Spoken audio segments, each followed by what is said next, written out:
स्वागत है आपका आपके खास कार्यक्रम गुड लक टुडे में। मैं हूं आपके साथ गुंजन और मेरे साथ स्टूडियो में मौजूद हैं पंडित शैलेंद्र पांडे जी। पंडित जी बहुत बहुत स्वागत है आपका। नमस्कार। तो आज हम बात करेंगे पितृपक्ष में उन 5 जीवों के बारे में जिनकी पूजा करने से, जिनको प्रसन्न करने से आपको लाभ मिल सकता है। साथ ही भाग्यफल के बारे में भी जानेंगे, लेकिन सबसे पहले बात गुड लक मंत्र की।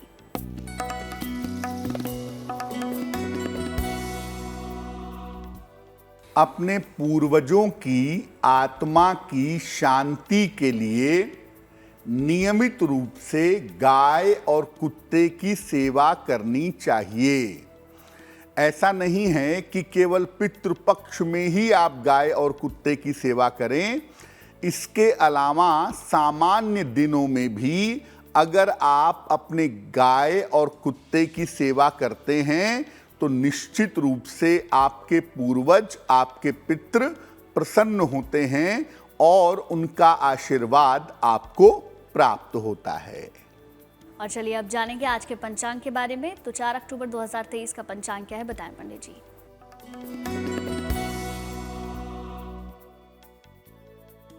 दिनांक 4 अक्टूबर 2023 दिन बुधवार, तिथि है आश्विन कृष्ण पक्ष की षष्ठी तिथि, नक्षत्र है रोहिणी नक्षत्र, शाम के 6:29 तक। चंद्रमा वृषभ राशि में संचरण कर रहे हैं।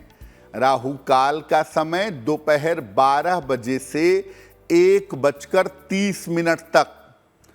उत्तर दिशा की तरफ यात्रा करने की मनाही है, लेकिन अगर यात्रा करना जरूरी है, मजबूरी है, तो जरा सी हरी सौंफ खाकर और भगवान का स्मरण करके यात्रा करेंगे तो मुश्किलों से बचे रहेंगे।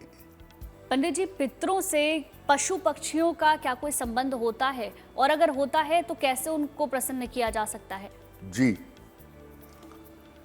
देखिए, जो पितृपक्ष का समय होता है वो बड़ा महत्वपूर्ण होता है और उस समय में हम प्रकृति की, पशु पक्षियों की, नदियों की, पर्वतों की उपासना करते हैं, क्योंकि हम ऐसा मानते हैं कि हमारे जो पूर्वज हैं देहांत के बाद सूक्ष्म रूप से वो प्रकृति में, नेचर में विद्यमान हो जाते हैं।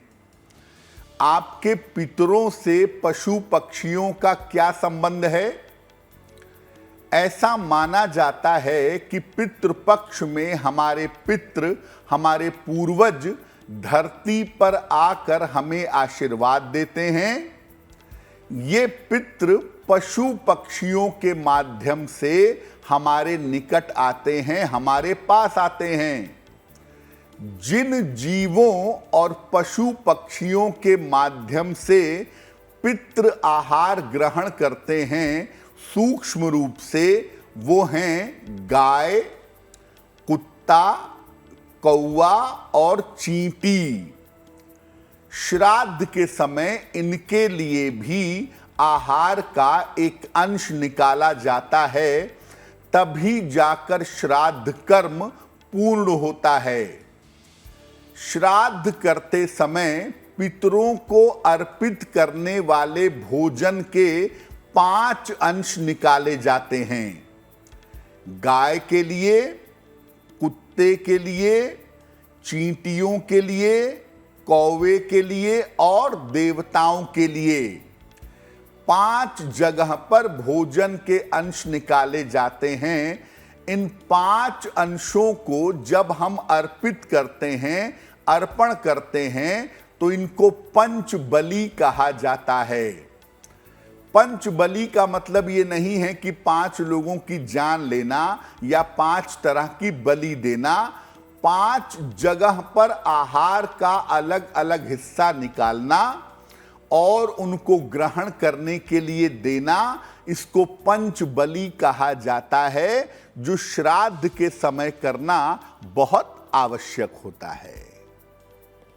चलिए अब बात भाग्यफल की भी करेंगे। मेष, वृष और मिथुन राशि का भाग्यफल क्या कहता है, जानेंगे।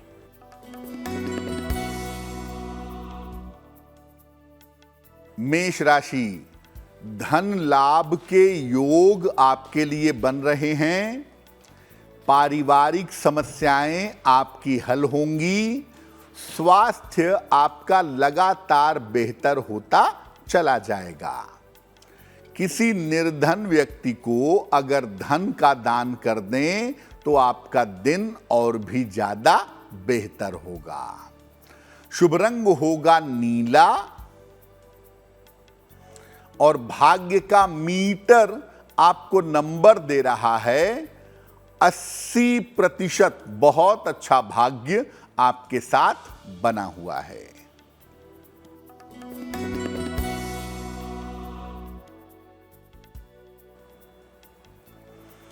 वृषभ राशि, काम की स्थिति में सुधार होगा।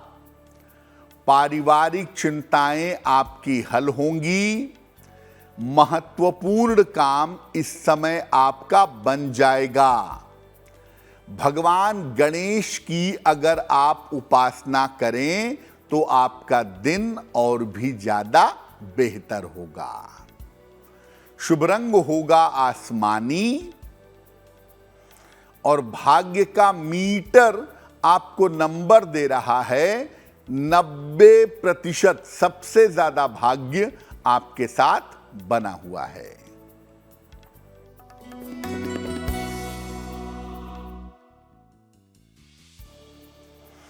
मिथुन राशि, स्वास्थ्य आपका बिगड़ सकता है। धन के नुकसान से, धन हानि से बचाव करें। वाहन सावधानी से चलाएंगे। किसी निर्धन व्यक्ति को अगर हरे फल का दान करें तो आपका दिन और भी ज्यादा बेहतर होगा। शुभ रंग होगा सुनहरा और भाग्य का मीटर आपको नंबर दे रहा है 60%। मेहनत ज्यादा होगी, भाग्य थोड़ा कम रहेगा। पंडित जी, आपने बलि के बारे में बताया, लेकिन किस तरीके से पंचबलि दी जाती है इसको भी थोड़ा सा समझाएं। देखिए, 5 जीवों के लिए 5 स्थान पर भोजन निकालना, यही पंचबलि है जो श्राद्ध के समय में दी जाती है। कैसे निकालते हैं, कैसे देते हैं? सबसे पहले भोजन की 3 आहुति कंडा जलाकर या उपला जलाकर के भोजन का 3 अंश उसमें डाला जाता है। श्राद्ध कर्म में भोजन करने के पहले 5 जगह पर अलग अलग भोजन का थोड़ा थोड़ा अंश निकाला जाता है। गाय, कुत्ता, चींटी और देवताओं के लिए पत्ते पर भोजन का अंश निकाला जाता है और कौवे के लिए जमीन पर, भूमि पर भोजन का अंश रखा जाता है। फिर प्रार्थना की जाती है कि भोजन के इस अंश के माध्यम से, इन जीवों के माध्यम से हमारे पितृ प्रसन्न हों। और जब आप श्राद्ध कर्म में ये 5 जगह भोजन निकालते हैं, यानी पंचबलि दे देते हैं, तब उसके बाद जाकर के आप भोजन ग्रहण कर सकते हैं और तब जाकर के श्राद्ध कर्म संपूर्ण होता है। जो भोजन आप अलग अलग जगह पर निकालते हैं, अगर गाय का गाय को, कुत्ते का कुत्ते को, चींटी का चींटी को, कौवे का कौवे को खिला सकें तो बहुत अच्छा है, वरना सारा भोजन एकत्र करके आप गाय या कुत्ते को खिला सकते हैं। और ये भोजन बहुत पवित्र होता है, इसे इधर उधर फेंकिएगा नहीं कि ले जाकर कूड़े में फेंक दिया। इस भोजन को आपको कोई नहीं मिलता, आप गाय को दे दीजिएगा, गाय इसको खा लेगी, उससे भी आपका श्राद्ध कर्म संपूर्ण होगा। इसीलिए ये भोजन निकालना बहुत आवश्यक है, क्योंकि हम ऐसा मानते हैं कि हमारे पितृ, हमारे पूर्वज इन्हीं जीवों के माध्यम से सूक्ष्म रूप से भोजन ग्रहण करते हैं। अब बात अगली 3 राशियों की करेंगे। कर्क, सिंह और कन्या राशि का भाग्यफल क्या कहता है, जानेंगे।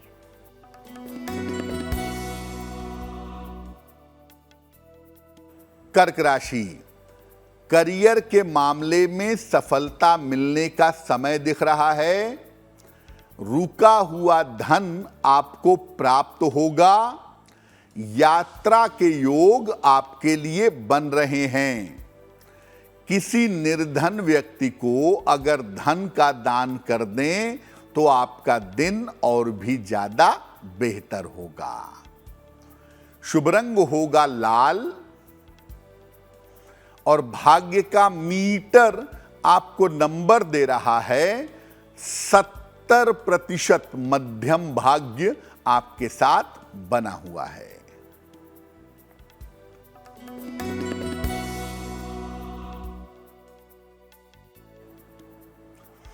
सिंह राशि, स्वास्थ्य में आपके सुधार होगा। कारोबार में लाभ होगा। रुका हुआ काम आपका बन जाएगा। भगवान गणेश की अगर आप उपासना करें तो आपका दिन और भी ज्यादा बेहतर होगा। शुभ रंग होगा क्रीम और भाग्य का मीटर आपको नंबर दे रहा है 80%। बहुत अच्छा भाग्य आपके साथ बना हुआ है।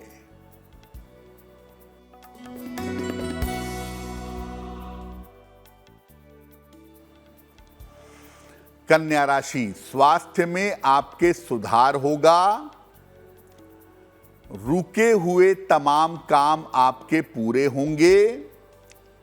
संतान पक्ष की उन्नति होगी। खाने पीने की वस्तु का अगर दान कर दें तो आपका दिन और भी ज्यादा बेहतर होगा। शुभ रंग होगा धानी और भाग्य का मीटर आपको नंबर दे रहा है 75%। उत्तम भाग्य आपके साथ बना हुआ है। पंडित जी, अब वक्त हो गया है हमारे सवाल लेने का। तो पहला सवाल हमें किसने भेजा है, बताएं। जी,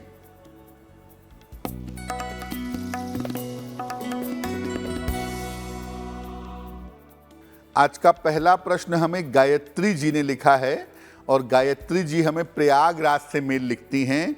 इनकी जन्म की तारीख है 27 नवंबर 1978, 1978। जन्म का समय है सुबह के भोर में 4:05 और जन्म का स्थान है वाराणसी। गायत्री जी कह रही हैं कि इनका स्वास्थ्य काफी समय से अच्छा नहीं चल रहा है। स्वास्थ्य कब बेहतर होगा, भविष्य कैसा रहेगा, इस बारे में जानना चाहती हैं और ये भी जानना चाहती हैं कि भविष्य में इनको अपने संतान का सहयोग मिलेगा या नहीं मिलेगा। गायत्री जी, आपकी कुंडली के हिसाब से स्वास्थ्य को लेकर के बहुत चिंता करने की आवश्यकता नहीं है, क्योंकि भविष्य आपका बेहतर है और स्वास्थ्य भी आने वाले समय में निश्चित रूप से बेहतर हो जाएगा। स्वास्थ्य के लिए आप थोड़ा सा इंतजार करिए। फरवरी 2024 से आपका स्वास्थ्य बेहतर होता हुआ दिखाई दे रहा है, लेकिन हाँ, फरवरी 24 तक थोड़ी सावधानी रखिएगा। भविष्य आपका ठीक है। आपके भविष्य में किसी तरह के चिंता की आवश्यकता नहीं है। उसमें चिंता करने की जरूरत आपको बिल्कुल भी नहीं है। दूसरी बात, संतान पक्ष आपका अच्छा है। संतान को लेकर के तनाव ना पालें। ऐसा हो सकता है कि संतान आपकी फिजिकली, शारीरिक रूप से आपके साथ ना रहे, लेकिन बावजूद इसके संतान की सेवा, सहायता, सपोर्ट आपको जीवन में मिलता रहेगा। उसमें आपको चिंता की आवश्यकता नहीं है। फिलहाल आप ऐसा करें, एक माणिक्य बनवा के पहन लें। लगभग 6 से 8 रत्ती का माणिक्य तांबे या सोने की अंगूठी में, दाहिने हाथ की अनामिका अंगुली में रविवार को प्रातः माणिक्य आप बनवा करके पहन लें। सुबह और शाम दोनों समय 108 बार नमः शिवाय का जप करें। अगर ये 2 उपाय आप लंबे समय तक करें, आपकी बहुत सारी मुश्किलें हल हो जाएंगी। अगर आपका भी कोई सवाल है तो आप हमें मेल कर सकते हैं। हमारी ईमेल आईडी आपकी टेलीविजन स्क्रीन पर फ्लैश हो रही है। अब बात दूसरे सवाल की कर लेते हैं। बताएं पंडित जी, हमें दूसरा सवाल किसने भेजा है? जी,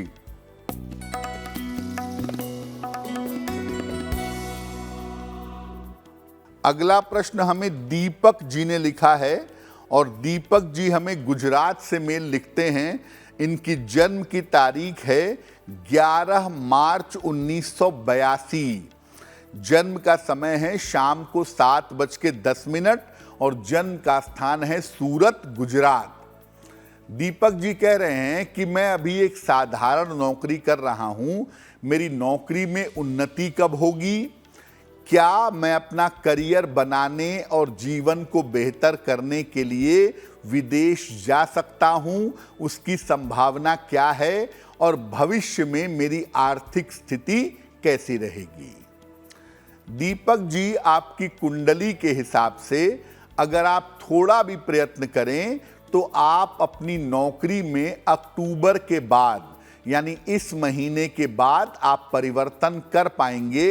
लेकिन याद रखिए, नौकरी में परिवर्तन के साथ आपको स्थान परिवर्तन भी करना पड़ेगा।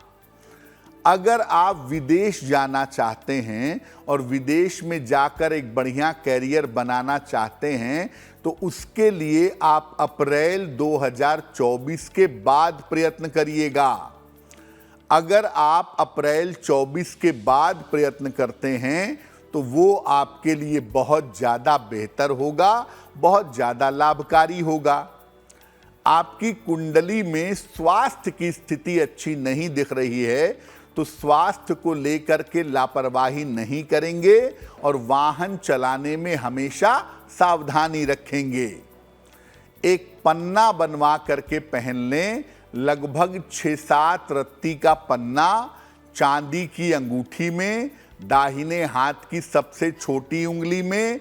बुधवार की शाम को एक पन्ना पहने और नित्य प्रातः सूर्य भगवान को जल चढ़ाएं, आपको लाभ होगा। पंडित जी, 5 जीवों के बारे में आपने बताया, लेकिन इन 5 जीवों का ही चुनाव क्यों किया गया है? क्या इसका भी कोई कारण है? गाय, कुत्ता, चींटी, कौवा और देवता, इन 5 लोगों के लिए भोजन के अंश निकाले जाते हैं। तो इन 5 जीवों का ही चुनाव क्यों किया गया है? क्यों किसी और जीव या जंतु का चुनाव नहीं किया गया?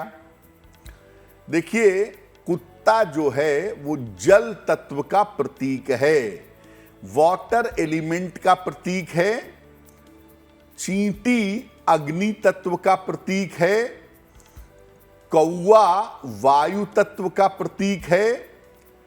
गाय पृथ्वी तत्व का प्रतीक है और देवता आकाश तत्व के प्रतीक माने जाते हैं।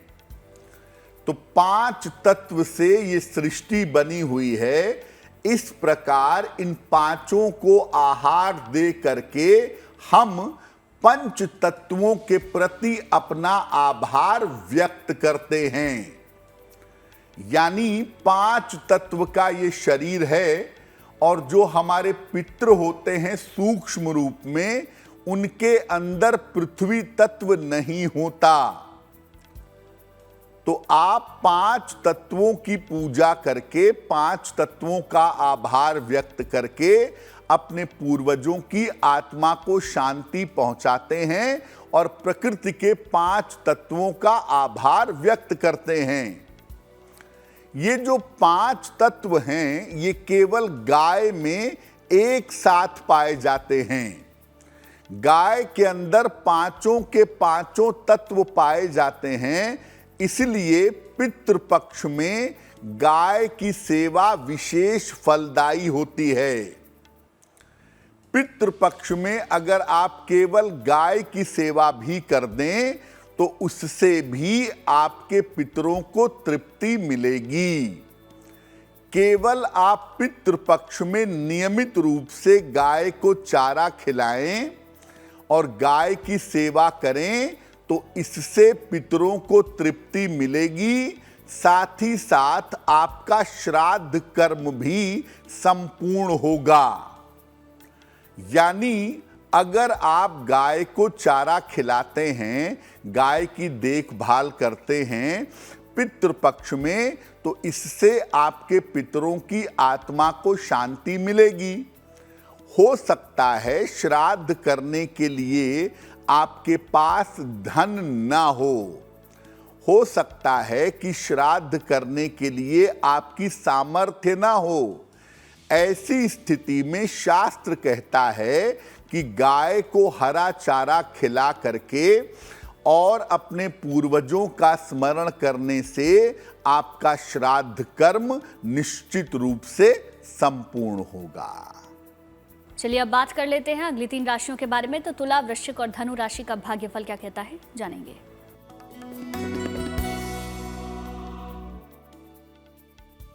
तुला राशि, व्यर्थ की मानसिक चिंता आपको परेशान कर सकती है, थोड़ा ध्यान रखें।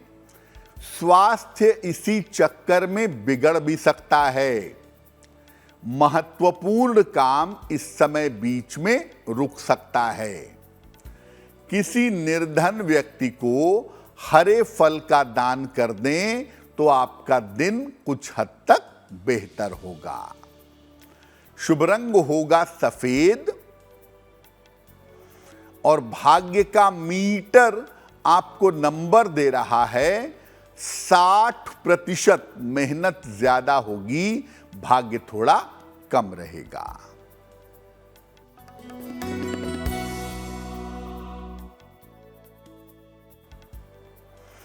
वृश्चिक राशि, करियर में सफलता मिलेगी, धन की प्राप्ति होती रहेगी, किसी मनोरंजक कार्य में व्यस्त रहेंगे।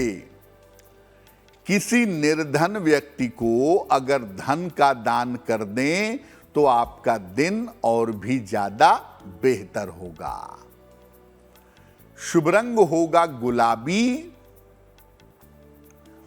और भाग्य का मीटर आपको नंबर दे रहा है 70%। मध्यम भाग्य आपके साथ बना हुआ है।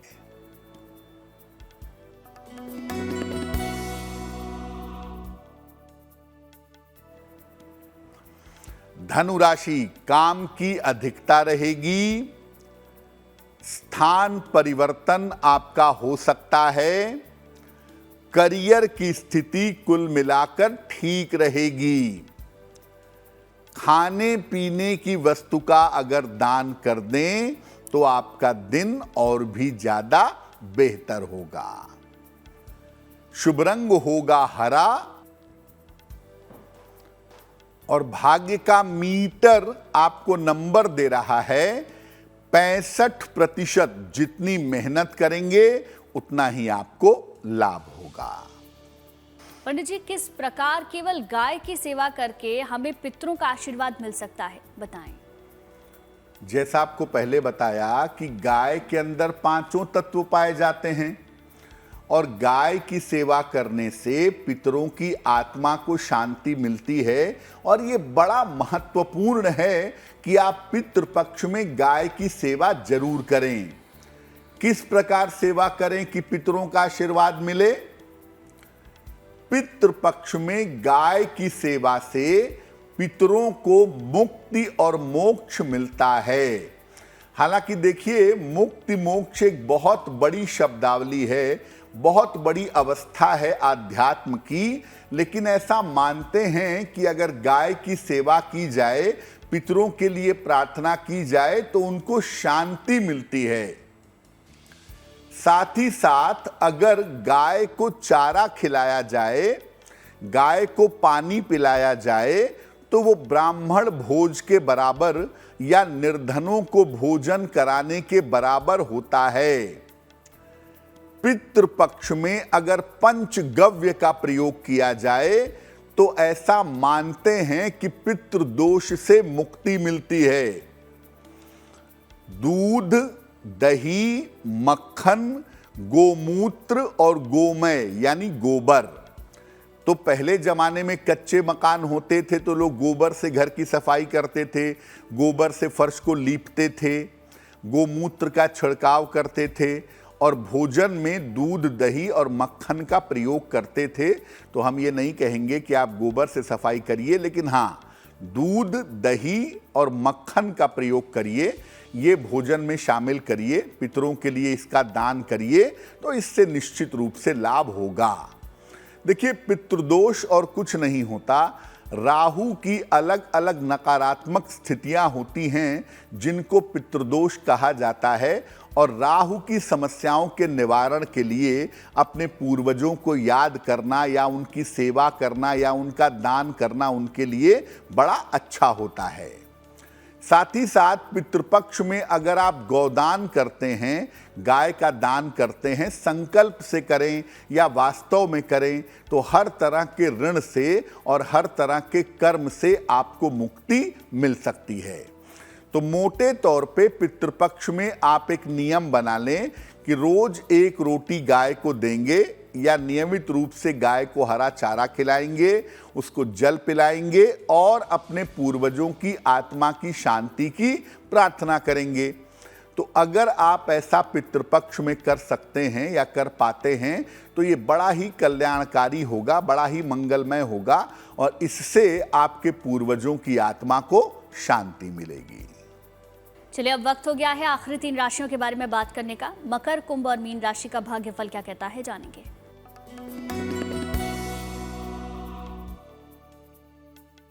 मकर राशि, स्वास्थ्य के मामले में सुधार होता हुआ दिखाई दे रहा है। काम की तमाम रुकावटें आपकी दूर होंगी। धन लाभ के योग आपके लिए बन रहे हैं। खाने पीने की वस्तु का अगर आप दान करें तो आपका दिन और भी ज्यादा बेहतर होगा। शुभ रंग होगा सिल्वर यानी चांदी जैसा रंग और भाग्य का मीटर आपको नंबर दे रहा है 75%। उत्तम भाग्य आपके साथ बना हुआ है।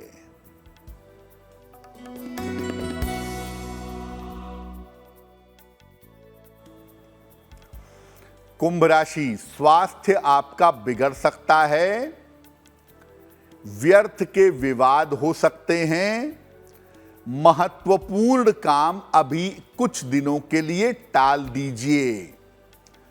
किसी निर्धन व्यक्ति को अगर हरे फल का दान कर दें तो दिन की मुश्किलें बहुत हद तक कम हो जाएंगी। शुभ रंग होगा नारंगी और भाग्य का मीटर आपको नंबर दे रहा है 60%। मेहनत ज्यादा होगी, भाग्य थोड़ा कम रहेगा।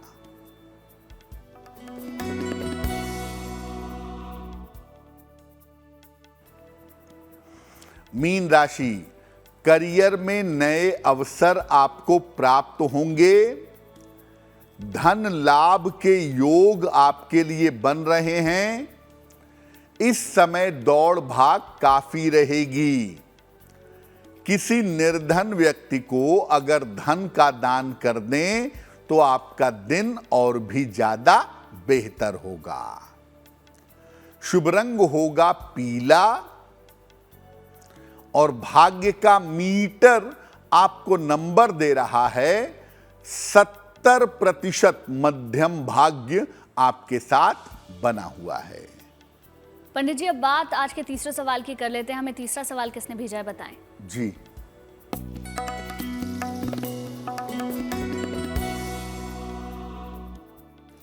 आज का तीसरा प्रश्न हमें श्रीमती मालती जी ने लिखा है और मालती जी हमें पटना से मेल लिखती हैं। अपनी पुत्री वैष्णवी के बारे में जानना चाहती हैं। वैष्णवी की जन्म की तारीख है 7 अगस्त 1996, 1996। जन्म का समय है रात में 11:25 और जन्म का स्थान है पटना।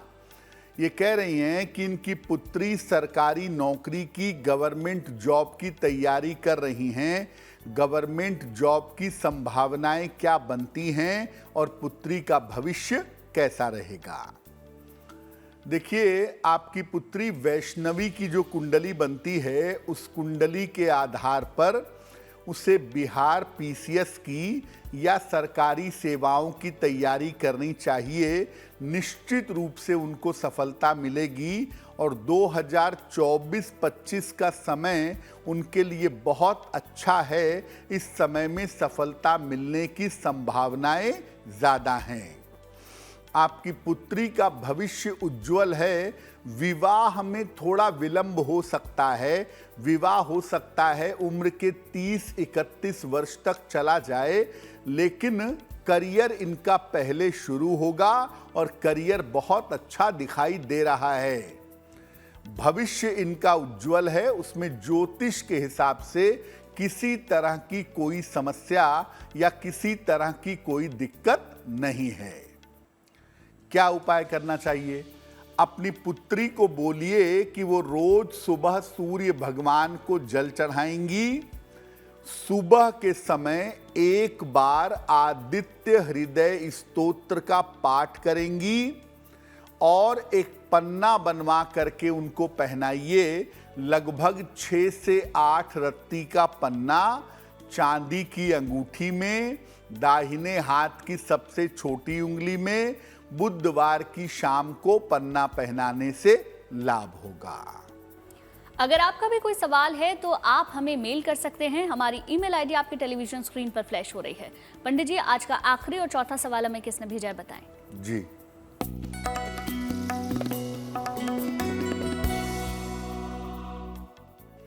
आज का अंतिम प्रश्न प्राजक्ता जी ने हमें लिखा है और प्राजक्ता जी हमें कोलकाता से मेल लिखती हैं। इनकी जन्म की तारीख है 2 मार्च 1977, 1977। जन्म का समय दोपहर के 1:10 और जन्म का स्थान है कोलकाता। प्राजक्ता जी कह रही हैं कि वैवाहिक जीवन में दिक्कतें चली आ रही हैं। पिछले 1 साल से मुश्किलें बहुत ज़्यादा हैं, तो मैं क्या उपाय करूं कि मेरा वैवाहिक जीवन बेहतर हो जाए और आने वाला समय भी ठीक रहे। प्राजक्ता जी, आपकी कुंडली के हिसाब से सबसे पहला उपाय तो यही है कि अभी आप शांति और धैर्य बनाए रख करके थोड़े समय इंतजार करिए। आपका जो बेहतर समय है कुंडली में वो जून 2024 से शुरू हो रहा है, तो जून 2024 के बाद उन्नति की संभावनाएं ज़्यादा हैं और उसके बाद वैवाहिक जीवन भी बेहतर हो जाएगा। जून 24 तक अपने वैवाहिक जीवन के अलावा आपको अपने स्वास्थ्य का ध्यान रखने की भी जरूरत है। चोट चपेट और दुर्घटनाओं से थोड़ा सावधान रहिएगा। फिलहाल आप ऐसा करें, एक ओपल बनवा करके पहन लें। लगभग 10-12 रत्ती का ओपल चांदी की अंगूठी में, दाहिने हाथ की तर्जनी उंगली में, शुक्रवार की शाम को ओपल बनवा के पहन लें और रोज सुबह और रोज शाम एक मंत्र पढ़ेंगी 108 बार। मंत्र होगा ओम नमो भगवते वासुदेवाय। ओम नमो भगवते वासुदेवाय। इस मंत्र का सुबह शाम दोनों समय अगर आप जप करें तो आपके लिए बहुत अच्छा रहेगा। और चलिए अब बात उनकी करते हैं जिनका जन्मदिन 4 अक्टूबर को आता है। उनका ये साल कैसा रहेगा, जानेंगे।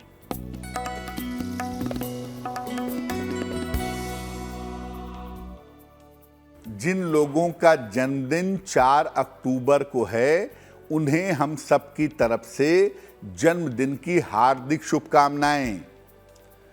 आने वाले वर्ष में आपके स्वास्थ्य की स्थिति में सुधार होगा। करियर और धन की स्थिति आपकी कुल मिलाकर ठीक बनी रहेगी। विवाह और संपत्ति के मामलों में थोड़ा विलंब हो सकता है। साल के अंत में आपके लिए विदेश यात्रा के योग भी बन रहे हैं। क्या करेंगे? पूरे साल भर राहु के मंत्र का जप करें। ओम रांग राहवे नमः, ओम रांग राहवे नमः। पूरे साल भर राहु के मंत्र का अगर जप करें तो आपके लिए बहुत अच्छा होगा। और चलिए अब वक्त हो गया है आज की जिज्ञासा को जानने का। आज की जिज्ञासा है कि अगर परिवार में, रिश्तेदारी में किसी व्यक्ति की मृत्यु हो जाती है तो क्या पूजा पाठ बंद कर देना चाहिए? क्योंकि बहुत सारे लोग किसी की मृत्यु हो जाने पर मंत्र जप करना, पूजा उपासना करना बंद कर देते हैं। देखिए, किसी व्यक्ति की मृत्यु हो जाने पर ऐसा माना जाता है कि सूतक लग जाता है, लगभग 15 दिनों का सूतक। इस अवधि में नए और शुभ कार्य करने की मनाही हो जाती है। सामान्यतः इस अवधि में कोई अनुष्ठान नहीं कर सकते, लेकिन मंत्र अगर आपको याद है, मंत्र आपको पता है, तो आप मंत्र का जप निश्चित रूप से कर सकते हैं और ध्यान भी जरूर कर सकते हैं। हम ये नहीं कहेंगे कि आप अगरबत्ती और दीपक जला करके विधिवत आरती करिए, विधिवत अनुष्ठान करिए, लेकिन सुबह शाम थोड़ा समय निकाल करके जो आपका मंत्र है उसका जप करिए। और अगर आप ध्यान करना जानते हैं तो ध्यान करिए, आपके लिए बहुत अच्छा रहेगा। और चलिए अब बात कर लेते हैं 4 अक्टूबर 2023 के शुभ पहर की।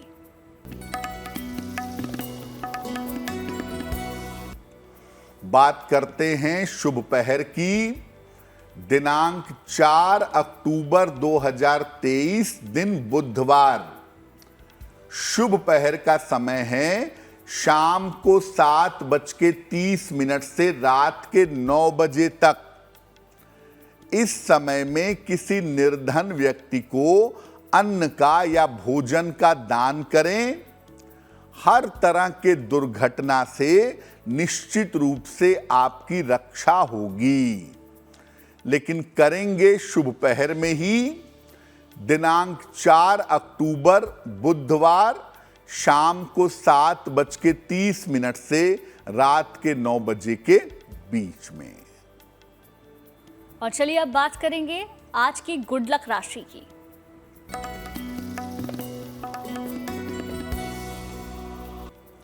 हम आपको बता रहे हैं कि अलग अलग राशि के लोगों को किस चीज से सावधान रहना है, उनके जीवन में कैसा खतरा रहता है। आज की जो गुड लक राशि है वो है कुंभ राशि। इनको अक्सर मानसिक समस्या होने का खतरा होता है।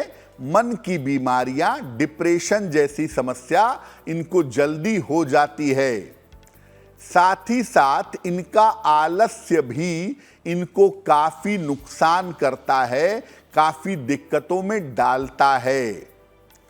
अगर आपकी राशि कुंभ है तो अधिक से अधिक भगवान शिव की उपासना करें, आपके लिए बहुत कल्याणकारी होगा। और अब वक्त हो गया है आज के महा उपाय को जानने का।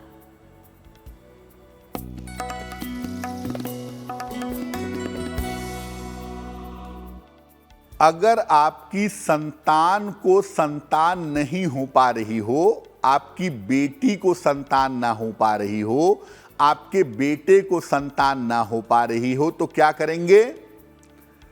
अपने घर में गाय और बछड़े का एक चित्र लगाएं या गाय और बछड़े की एक मूर्ति लगाएं। रोज सुबह भगवान कृष्ण की उपासना करें और ये प्रार्थना करें कि मेरी संतान को संतान की प्राप्ति हो।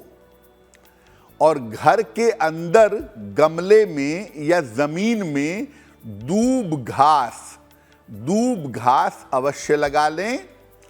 अगर आप ऐसा नियमित रूप से करें, ये प्रार्थना और ये उपाय करें, तो आपकी संतान को संतान अवश्य हो जाएगी। पंडित जी, बहुत बहुत शुक्रिया आपका महा उपाय बताने के लिए।